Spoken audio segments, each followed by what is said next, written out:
Madhupatarithayate madhuksharanti sindavaha madve erna santoshadhehe madhunaktam utoshasi madhumat parthivagum rajaham madhudaurastu napita madhumanno vanaspatir madhumagumastu suryaham madvirgabau bhavantu nah.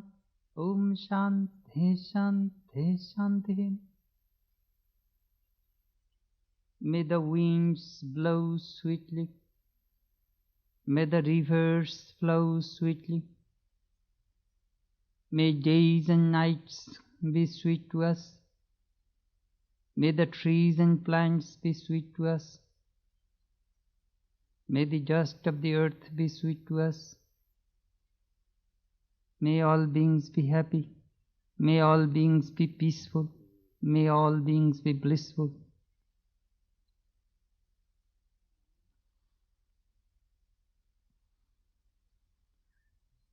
Friends, I am happy to introduce to you again Swami Adiswarananda Ji Maharaj, head of the Ramakrishna-Vivekananda Center, New York.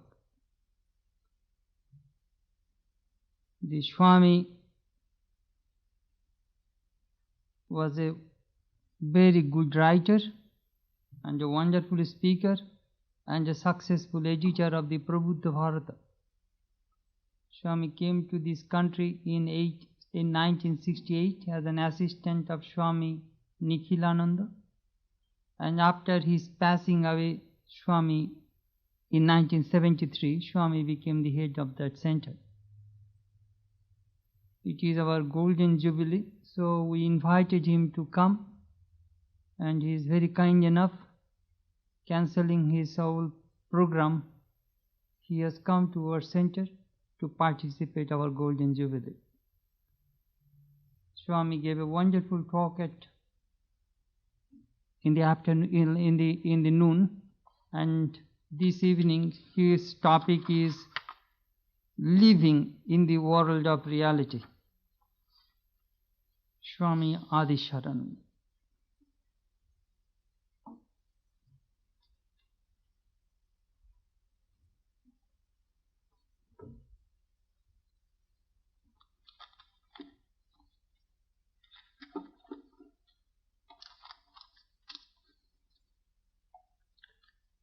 I am very grateful to Swami Chitanananda Ji Maharaj for kindly inviting me to his center and give me the opportunity to participate in these Golden Jubilee celebrations and programs.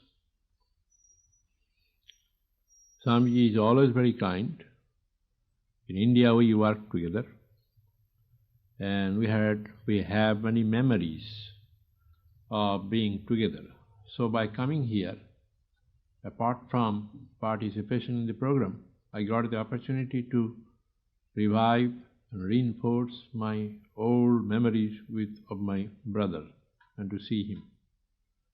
I also thank all of you for being here this evening.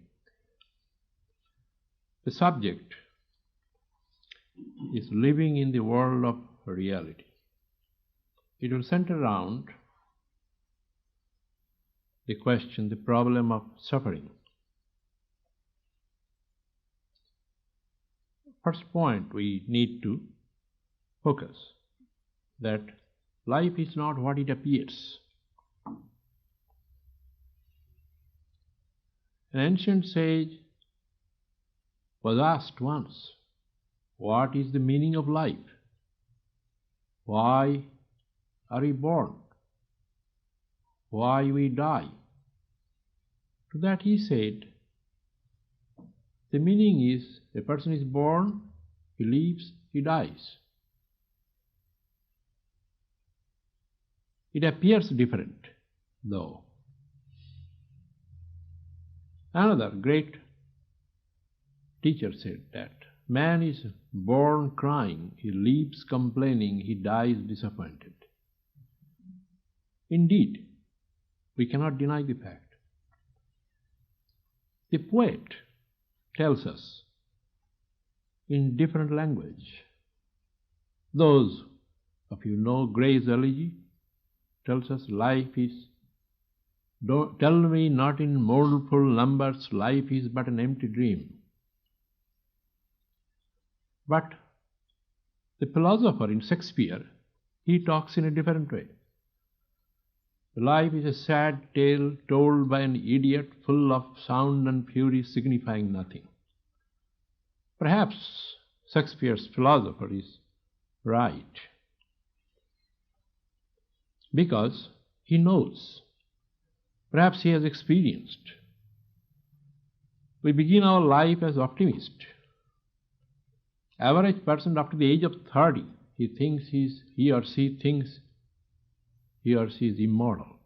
By the time the person reaches 40, begins to develop the doubt about the concept. By the time he becomes 50, he disbelieves it. It is like that old story that 3 stages for life. First, you believe in Santa Claus. Second stage, you disbelieve Santa Claus. Third stage, you become Santa Claus. Christmas time. Or another person said, there are 3 stages of life: childhood, youth, and you are looking fine. That is the modern American division of the 3 stages. But yet,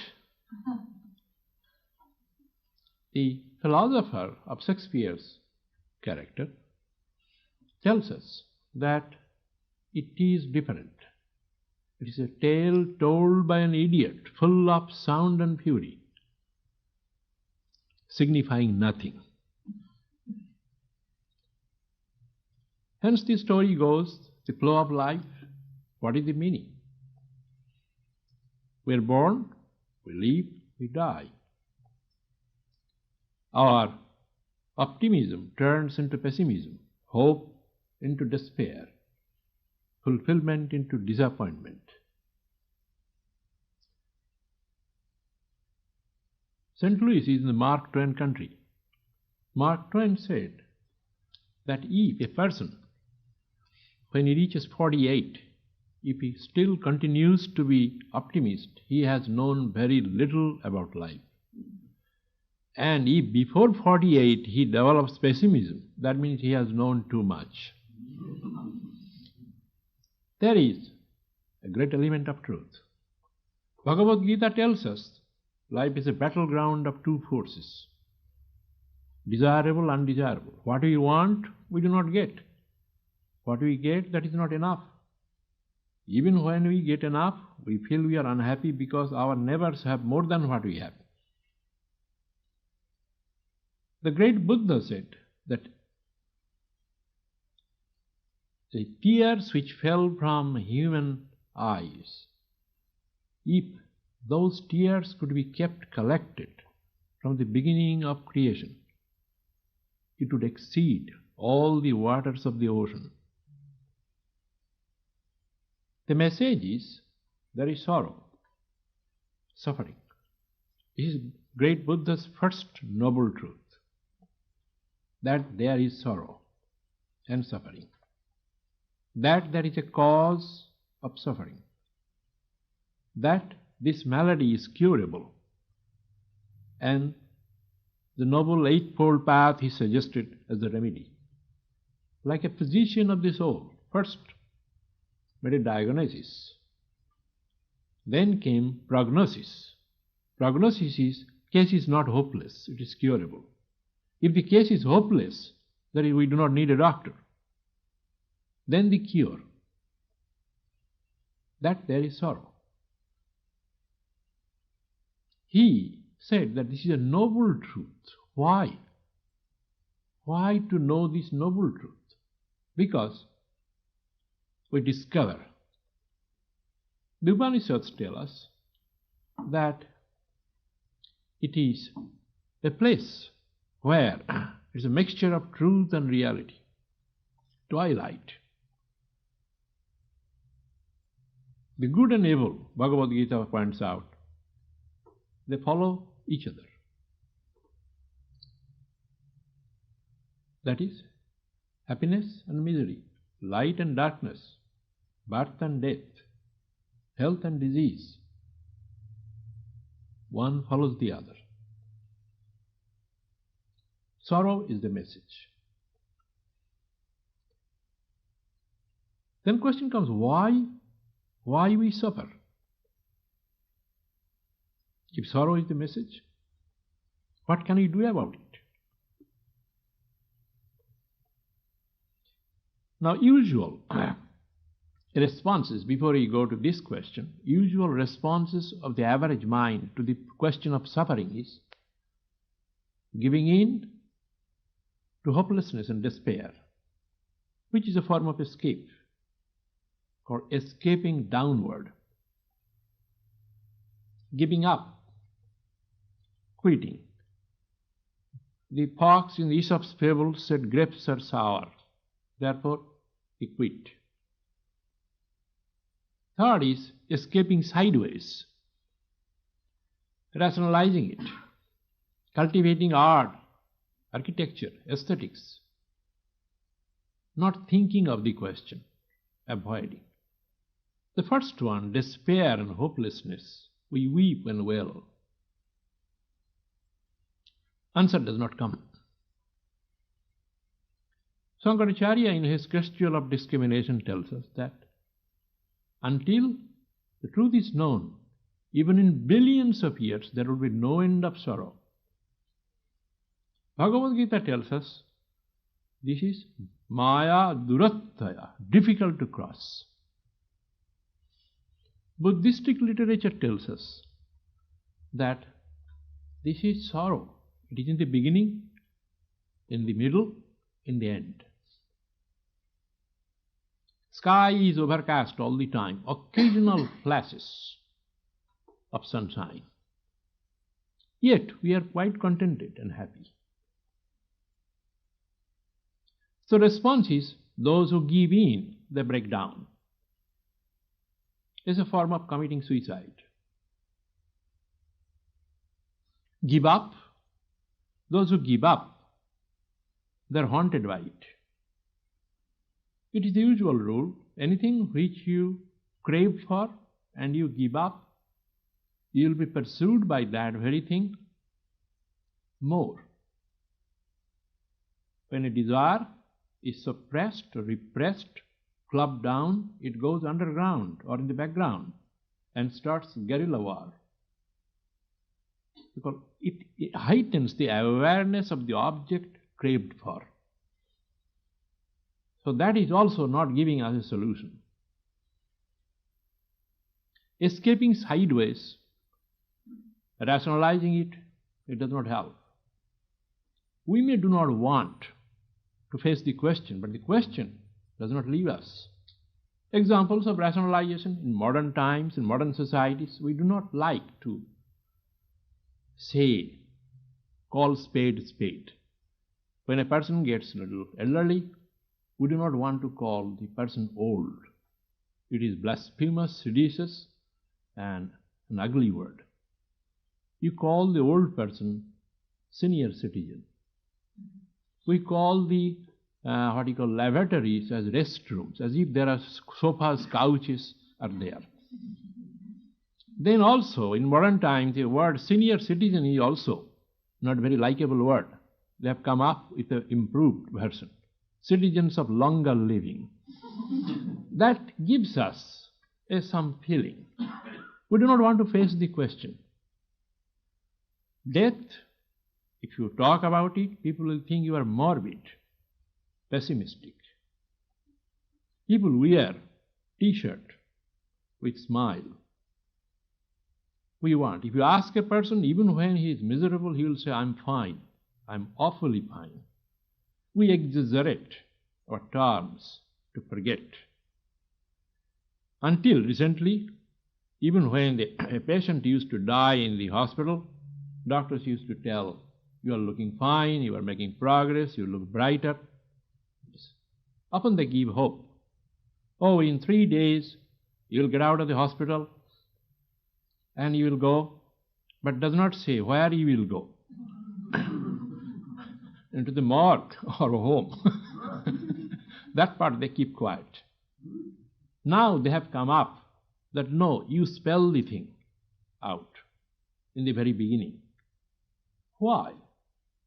This cheap adulation of a particular segment of life, as if youth is the only covetable phase of life.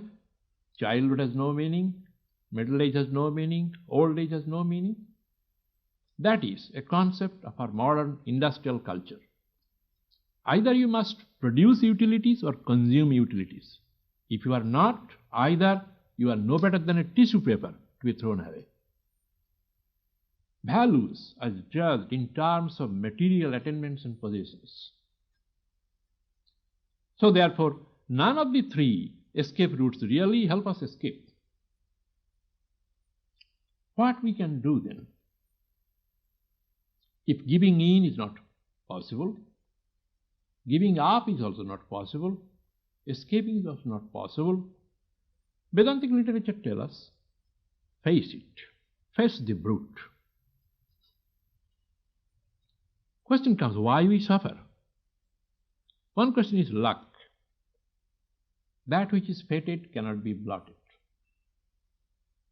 But then, the other party says that luck, Sanskrit word is adrishtam, which is unseen, we didn't know. If everything is luck, then all preordained and destined, then we have to mount on the scaffold and put on the noose and say a goodbye to this much ado world. That is not a solution. If you say chance, science will disagree. Nothing happens by chance. You get what you deserve. Nature knows you better. So therefore, chance is not the right word. There also, if it is chance, then there is no use making any self-improvement, self-endeavor. Third is the will of God. If it is the will of God, then how do we logically reconcile the fact that God is all-merciful? Why, being all-merciful God, He will inflict suffering on His own created beings? That militates against the view that God is all-merciful and compassionate. He will be whimsical God. He punishes some and rewards others. So we cannot call this due to will of God we suffer. Some bear with the suffering, hoping to have compensation and readjustments after death in heaven. But, in the morning I pointed out, there is no heavenly solution to the earth's sufferings. There is a story that contact with the heaven. You know, the Israeli Prime Minister Menachem Begin and President Carter, they were good friends. When Begin visited, President Carter received him in the White House intimately, and he had 3 telephones, one white, one red, and one black. So Begin asked, Mr. President, what these 3 telephones are for? He said, one is my defense secretary, other is chief of staff, and other is a direct hotline with God. Obviously, the conversation, yes, please, the red one is for God. So, Mr. President, how much does it cost to make a call? You know, about $1,000 per call per minute. Whatever it is, he said, time passed. In future, President Carter visited Israel. Begin received him in the same way. In the same way, he had 3 telephones. Same way, he said, one is to my parliamentary secretary, other is my defense secretary, the other is direct connection with the Lord.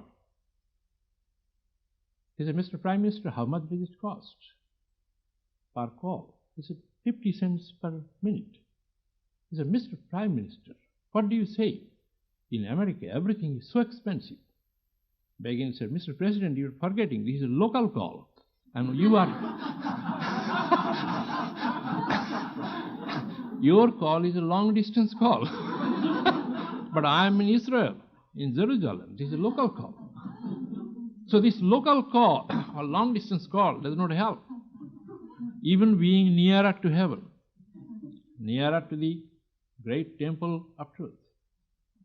So therefore we cannot say it is God's will, or we can avoid it. Then comes the question, then what it is? If it is not a chance, if it is not a luck, if it is not the will of God, it is not the freak of circumstances, then how do you explain? Here, the great philosophers of Sankhya and Vedanta and Yoga system, they come. They give us an analysis which is very scientific and objective. Is the cause of suffering is first is cut off from the real, unable to live in the world of reality.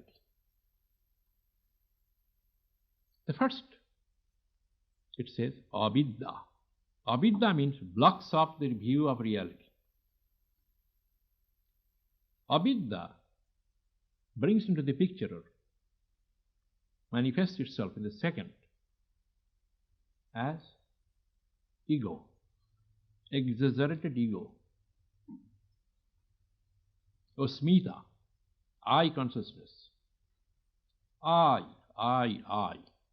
Bhagavad Gita tells us there are three kinds of egos. Dark ego, Rajasika ego, which is what you call intoxicated, Sattvika ego, mature ego. Dark ego is always lives on self-incrimination. I am nothing, I cannot do anything, nobody likes me. But one thing is there, I, all the phases. The person takes delight, I am being, I am nothing. Infantile ego, not born as yet, part of the mass thinking, always looking for a hired hand. Second type of ego, Rajasika ego, intoxicated, I am everything. One is the opposite of the other. I can do everything. Both egos are highly exaggerating that which is dual aspects of life. It is polarizing the same indivisible into division. Ego's world is a world of problem. Ego loves problem. If we solve all the problems, an egotistic person will drop dead. That's why the Freudian said, never solve all the problems of a person. Keep one or two. They use that as a cane. Because if there is no problem, what he will live with? A person worries. First worries about himself, about worries and others. Then if he has nothing to worry, then he thinks what to worry about. He looks for worry. This is ego. He wants to divide the indivisible, accomplish that which is impossible, lives in want, waste, worry. Ego. Ego lives with attachment, aversion, raga, desha, two Sanskrit words. Raga is emotional imbalance, delusion. Desha is repulsion. He selects some and get attached. Third is abhinivesa, clinging. He does not move on. He gets stuck. He becomes hooked. So therefore, 5 causes being said. But the root cause is a lapse from the real. This will bring us to the next question. What is the real? For us, anything which we see is real. But the Sankhya philosopher said that, no, that which is real is different from what we think. For an average person, sky is blue, it is real. Table is a table. The sun moves around the earth. We are perceiving it. But scientist tells us that is not true. Sky is not blue. It looks blue because of the dust. For an average person, table is a table. Podium is a podium. A scientist will tell us it's a mass of electrical charges, whirling atoms. The sun does not move around the earth. Earth moves around the sun. For 500 years we believed, until Kepler and Galileo came. And it took another 150 years to convince us really that Earth moves around the sun. This is our condition. So what we will take? That which I perceive is real? Or there is something else? The Upanishads speak of two faces of the real. One is absolute, the other is relative. One is being designated as Brahman, absolute real, which is real for all time. Yesterday, today, tomorrow, unchanging. The other is changing, which is relative. When you say relatively true, you always look for absolute. When you say this person is my relative, you can make a counter question. Who is the absolute in the family? This is relative absolute. When you say this is my home, that is relative home. What is the real home? Father, mother, relations, they are relatively true. There is real father, real mother. In this way, if we go on from more relative to most relative, ultimately we reach absolute. When you say, utter the prayer, Our Father who art in heaven, hallowed be thy name, then why we do not want to go to our real Father? Why we are busy with the foster father? Why we are on a vacation, living in a temporary residence? In ancient times in Arabia, a mystic came. He was a wanderer. And the Sultan, he came to the palace of the Sultan.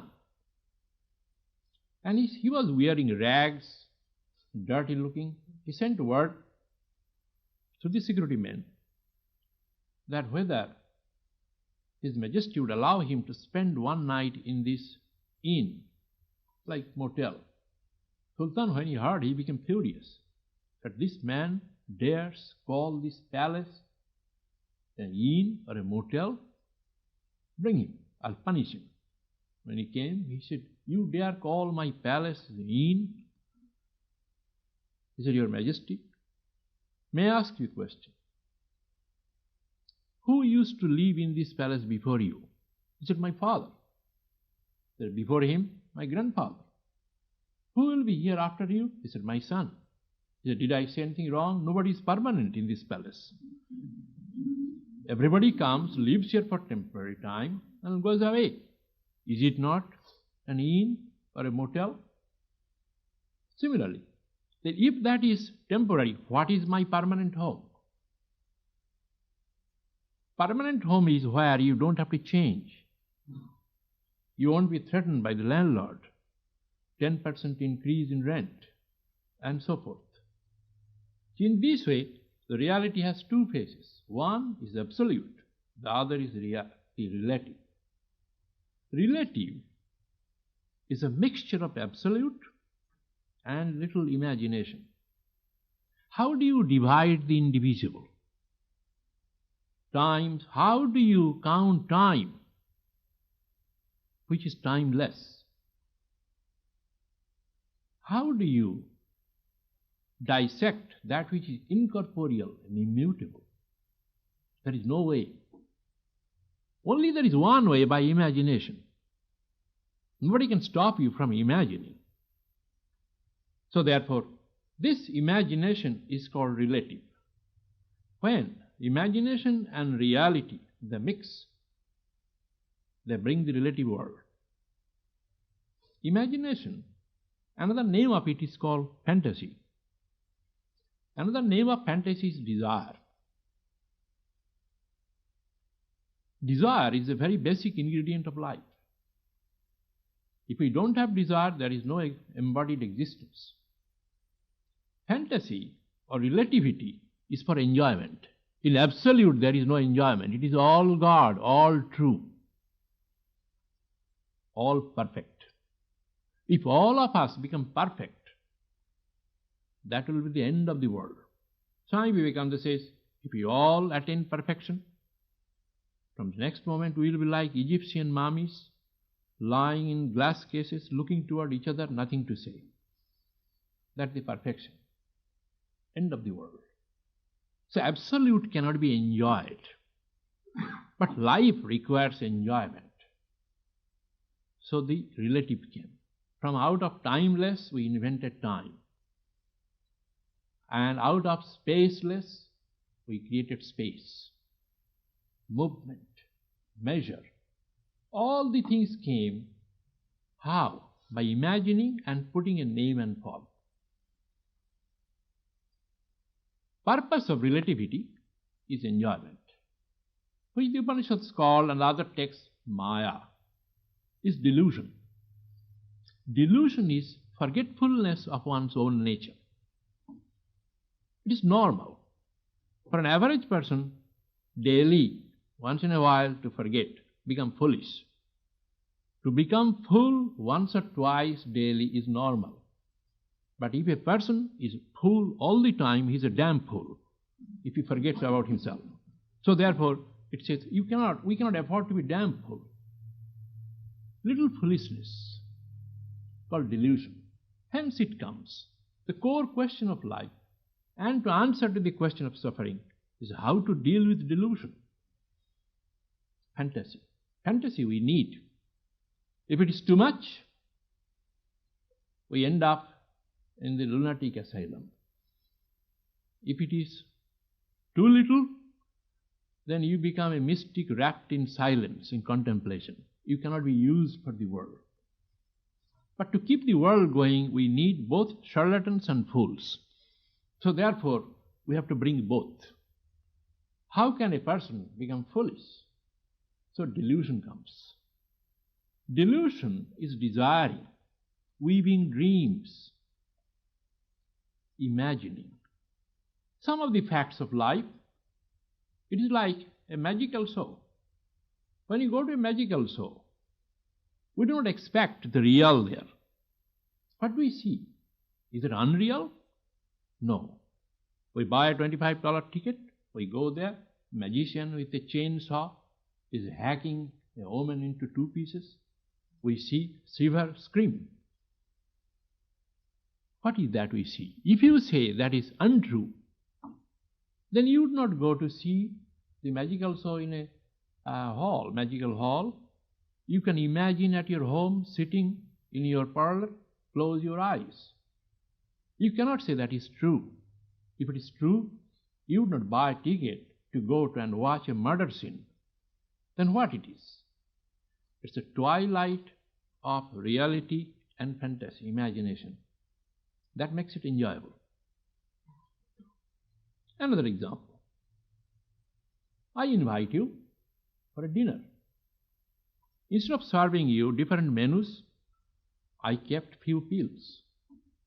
Pill carbohydrate, pill protein, pill amino acid, and so forth. I do not set the table, I just place 5 pills. You say, Swami, you are just cheating us. I'll say, no, I'm being very scientific. Your body needs this much amount of protein carbohydrate. Why you have to spend time, cook, do shopping is not a simple process. Even if I give you extra protein, body will exit. This is the most scientific and proper method. But there is no enjoyment. Same pill every day.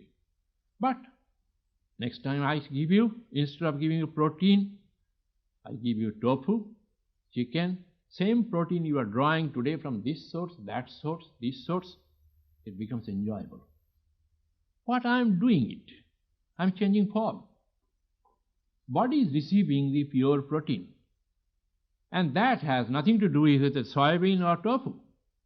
So therefore, by changing form, texture, and I am putting an imagination into it. And it makes the thing enjoyable. Time is enjoyable, timeless is enjoyed as time. Spacelessness enjoyed as space. We think the sky inside this hall is limited. Imagination is a very basic ingredient of life. Without imagination, there is no living, no individual existence. So therefore, how to handle this imagination and delusion? He says that You can do that only by keeping contact with the real. Real we need. This keeping contact with the real, you will find, is to be done in everyday life. By our daily spiritual practices, contemplation, prayer, we keep contact with the real. If we must live in the world of delusion, we must guard ourselves.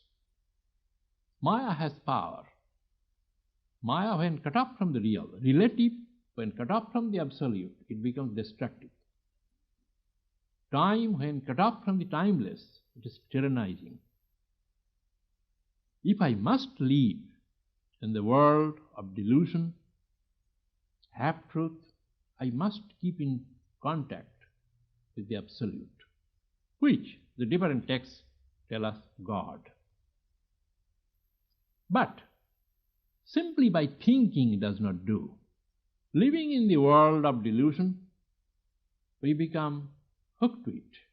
We become addicted to it. This delusion, it continues. And it must be kept controlled. You know, psychoanalysts are called head shrinkers because the head has swelled due to extra imagination and fantasy. They bring it down. So therefore, we need not only check-up, they say that we also need check-up from the neck up. That is something. Okay, occasionally check-up from the neck up is needed, how much head has shrunken or it has swelled. That is to cut the delusion to the size. We must have, but we must not get addicted. Give you an example. A father comes home and he rings the bell. As he enters the home, his wife is to greet him and his little poodle would come out to greet. But the man was having difficulty for some time. He came to the doctor. He said, "Doctor, I have a problem. My wife is to greet me with the slippers, my slippers bringing, and my little poodle will bark to greet me. But the last 2 weeks the role has reversed. My wife barks and the little poodle brings the slippers." The doctor said, "So what? You are getting the same services." Now, there is a point in question he made. The man lost sense of value. He took it for granted. He lost sense of value. So the doctor said, "You are getting the same services. What is the missing here? You are getting your slippers, you are getting your barking." But it is coming through different sources. Here is the point, that there is some element which comes from human emotions which cannot be replaced, but we must know. The other. A father comes home, he likes his little son to ride on his back and he becomes a horse. And he goes around his room. He enjoys. Meanwhile, the son, getting bigger, he does not like to ride, but the father wants him to ride. It's a problem. Son does not want. He got addicted. This is called Maya, addiction to Maya. And it has layers and layers and layers. Imagination is that. A lady called up the doctor. There is a serious problem. Last night, my husband, while sleeping, he always sleeps with his mouth open. A mouse has entered into the mouth. Doctor said, "Don't worry, don't get excited. You take a piece of fish and wave in front of his mouth, sleeping." "I'm coming soon." Doctor came, he saw the lady, instead of piece of fish, she took a piece of cheese and waving in front of the face of the sleeping husband. He said, "What you are doing?" He said, "Doctor, I have to get the cat out first, because following the mouse, the cat also entered." Now, these are the things. With one imagination, you get another imagination out. So therefore, to keep contact with the real. In order to keep the relative time, space, causation under control, name and form, I must keep control, keep contact with the Absolute. Living in the world of reality, I must live in the world of reality. That when wealth and prosperity, they are not for the absolute real, they degenerate, they breed delusion. What for I am having? Moral perfection, when it is not for this self-awareness, which is the absolute, it heightens ego, an enlightened ego. Art and aesthetics, when they do not reflect this great all-pervading self, it degenerates into promiscuity. Knowledge of science and technology, when they are not for this knowledge of the self, which is the contact with the Absolute, they become dangerous weapons of self-destruction. The Upanishads tell us this self, the absolute reality, is our very being, the ground. This self is to be enjoyed. That is our real home, real identity, real place. Hence, to keep the world of delusion and imagination under control, we must daily keep in touch with that real. How? This we do in our daily contemplation. When you daily contemplate, what do we do in our state of contemplation and meditation? We withdraw from the world of wakeful memories, dream state, deep sleep. We enter to the fourth dimension of our being. We voluntarily withdraw. This has been called diving deep. This diving deep, each time I dive, I am a mystic. Each time I resurface, I bring a message. This self is being called a philosopher's stone. Each time I contact, I undergo transformation. I am not the same person. Because reality is both light and fire. It is as fire, it burns the delusions. As Bhagavad Gita says, Gyanagni sarva karmani bhasmasat kurute tatha. The fire of knowledge burns everything into ashes. Because it burns, it illumines. It makes us see things in proper light, which is being called the light of the inner self. It's a spiritual light. We perceive things in physical light, emotional light, light of fantasy, light of reality. So therefore, we are being asked here to take a dive deep, resurface, bring that message. In that context of that message, you live in the world. Live in this world, one Upanishad says, 100 years. It doesn't matter. But live, being anchored in this inner self. But this anchoring does not happen simply by telling. You cannot meditate unless you discriminate. Discrimination is that you separate yourself, then you put your mind on. It has layers and layers of things. It cannot be done hastily. Delusion makes us do hasty things. And we repent. Discrimination holds the key, makes us analyze immediate and ultimate. Delusion or fantasy makes us drawn toward the immediate result and gain. Discrimination teaches us to see the ultimate. Let me tell you a story. In the Jewish societies, in the olden times, they used to have marriage made by the matchmakers, probably you know. So one person who did not marry when he reached about 45 or 50, he all of a sudden it occurred to him he should marry. And as the thought came, he said he should marry as soon as possible. He became so impatient. Then he appointed a matchmaker and promised him a good discount. He said, in 3 days, you must get somebody whom I can marry.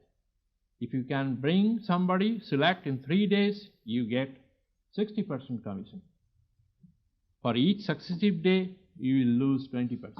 The matchmaker, seeing this a big client, he began to move heaven and earth. Finally, he selected a girl. Arrangement was done, the final interview being done here. When this man came along with the matchmaker and met the girl, this man became furious. The matchmaker was sitting by his side. He said, "You fool, you cheated me. This girl is sandy-haired, knock-kneed, squint-eyed, and you said this is good. Are you not ashamed?" The matchmaker said, "You can speak loud, she is deaf too."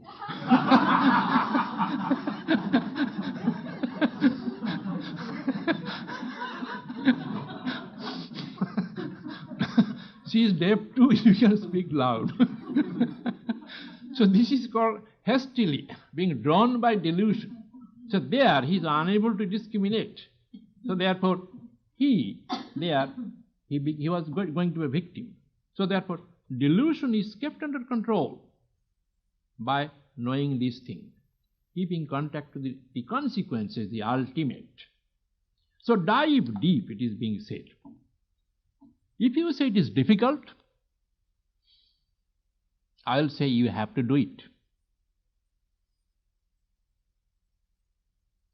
Teacher asked, "Little boy, George Washington cut the cherry tree and admitted to his father doing it. Why his father did not punish him?" The boy said, "Because George still had the axe in his hand."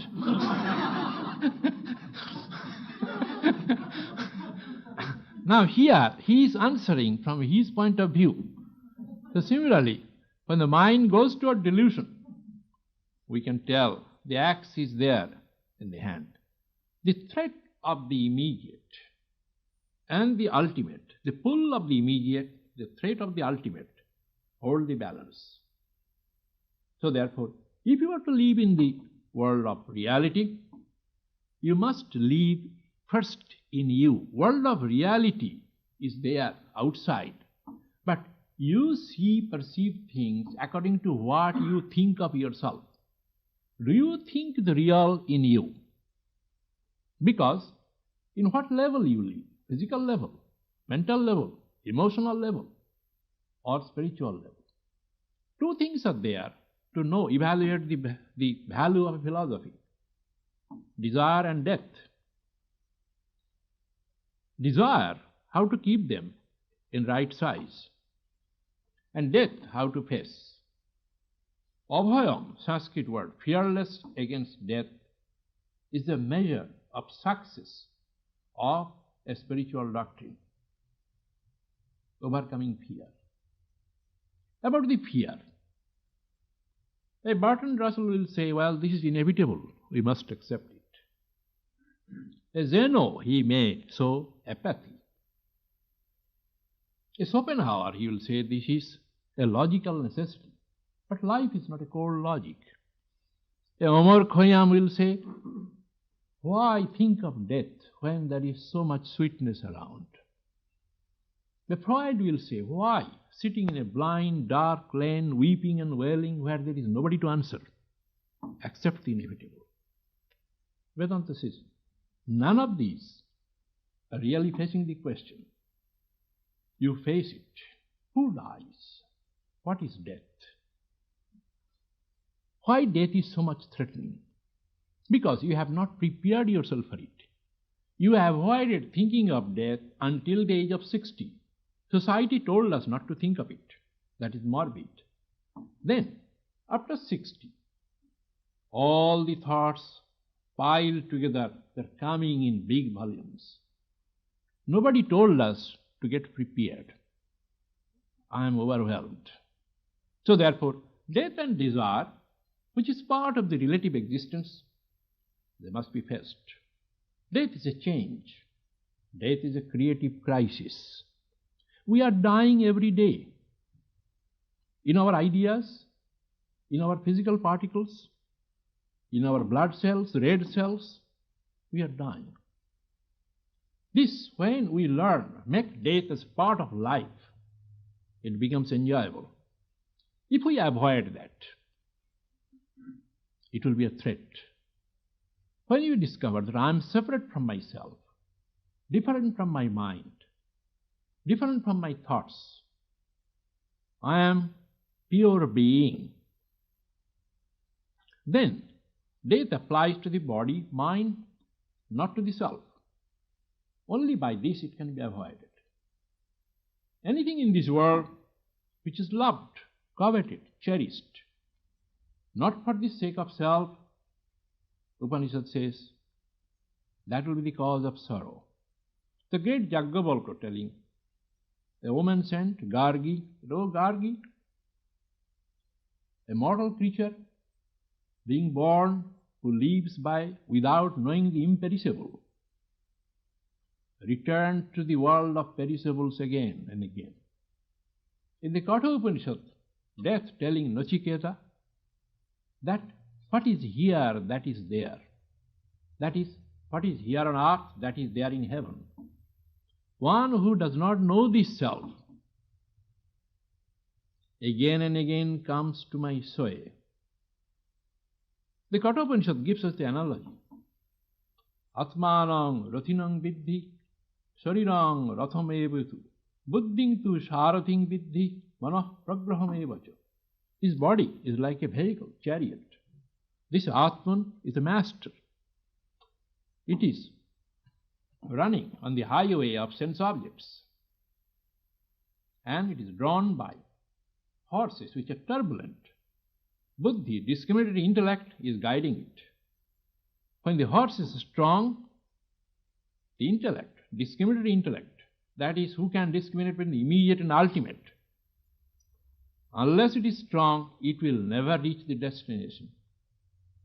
So therefore, to know this Atman is being said. To feel it, actualize it. But we only read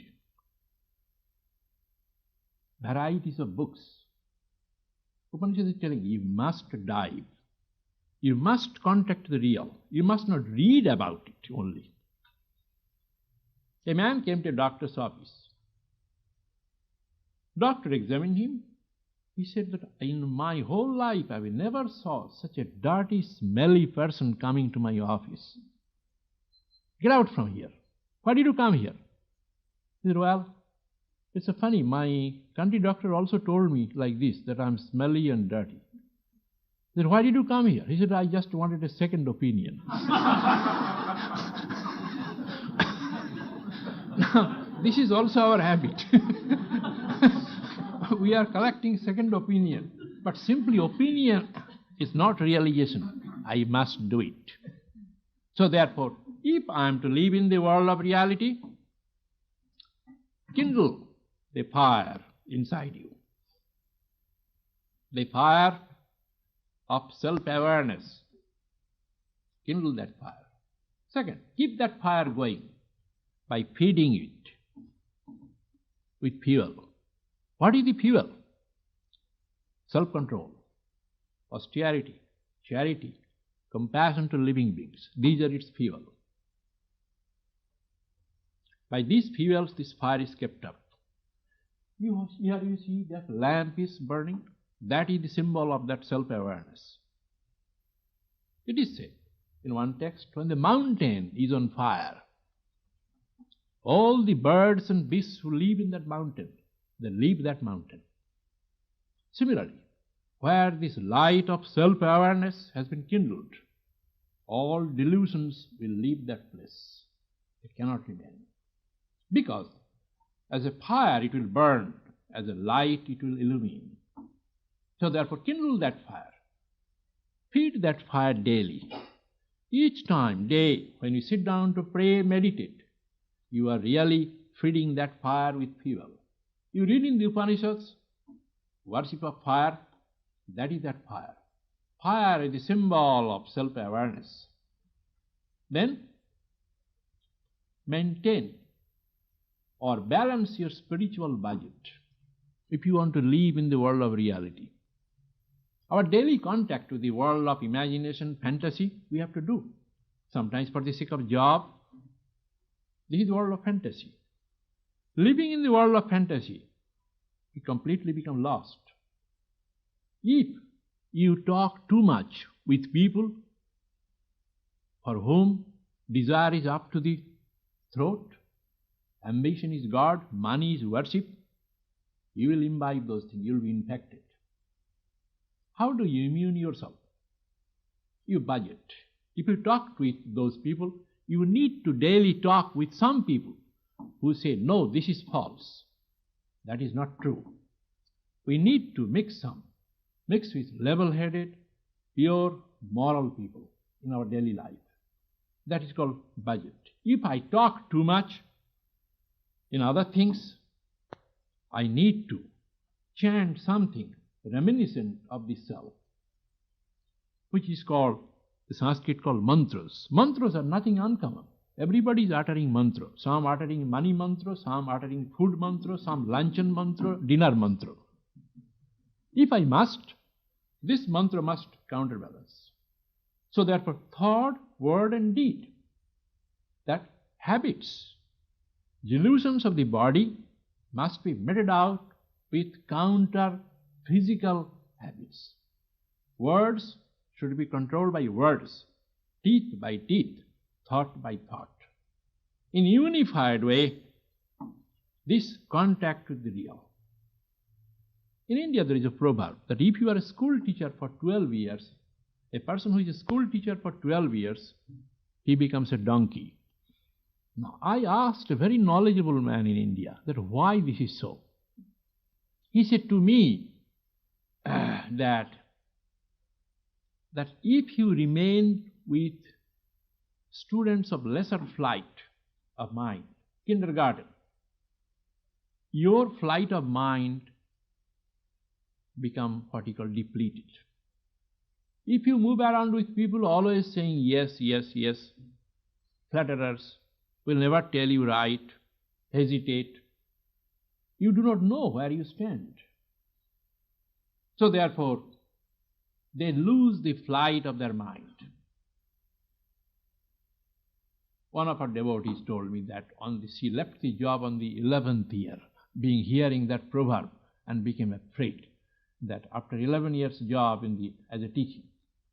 So therefore, daily contact with this. Budget, our spiritual thought, word and actions must be done daily. Often, we try to make it up in weekend. Many people think we'll do when we retire. One cannot do that. This cannot be done by cynicism or by make-believe, or it cannot be given to us by anybody. World of Maya we cannot fight. We cannot escape. We must face. It will come in a different way. A young man, Italian-American, and he grew up to be a young man, was doing a good job, made money. He wanted to visit his home country. He was born here, the country of his parents. So he came to an Italian barber to have a haircut. And, the barbers are a little talkative. So by the by came that why he was having a haircut. He said, well, he wanted to see his homeland, visit Rome. He said, Italian barber also was Italian. And he said, you couldn't find another country to visit other than Italy. That's the hopeless of all countries. He said, by the by, which airline you are taking? He said, Alitalia. That's the worst airline I know, the barber said. It is not on time, it has always delay, mechanical problems, and old engines. He said, by the by, when you were going in Rome, in which hotel you would be staying? So he mentioned the hotel. He said, that is the worst hotel I know. I am from there, that the rooms are seedy and the food is moldy and so forth and so forth. Then he said, what other program you have? He said, well, I like to go and see the Pope also. He said, forget about it. Nobody can go half a mile near him.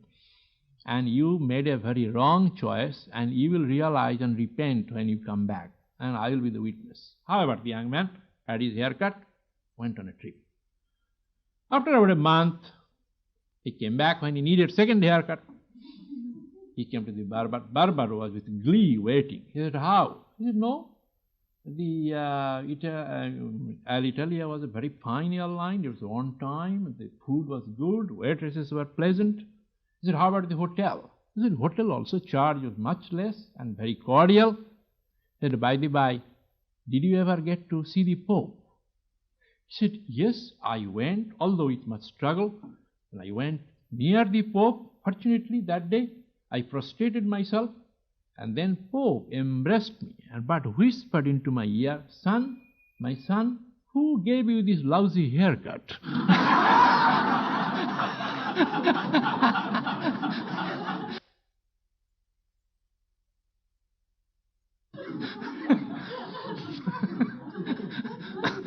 This is the world of Maya.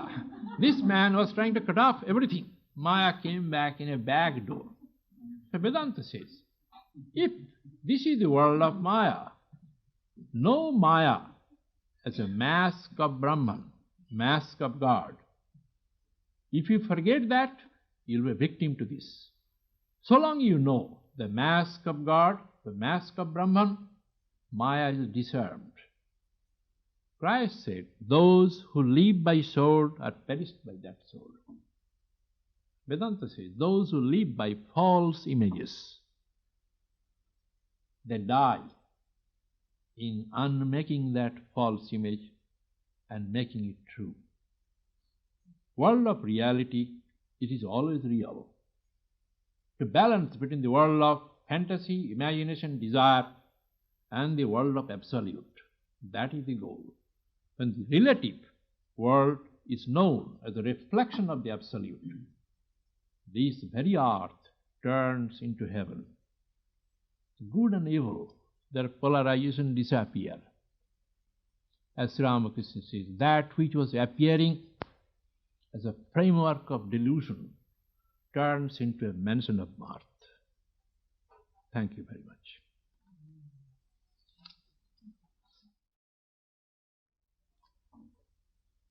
We are very thankful to the Swami for his illuminating and thought-provoking lecture. I remember once I was invited to give a lecture in an all-faith church in Los Angeles. So one of my brother monks said, Swami, never speak more than 20 minutes in a Protestant church. Why? In our temple we speak 1 hour. Oh no, Swami. 20 minutes, that is too much. 15 to 20 minutes maximum you can speak. But when I was listening to Swami, I feel that I can listen 2-3 hours, which is so interesting and so inspiring.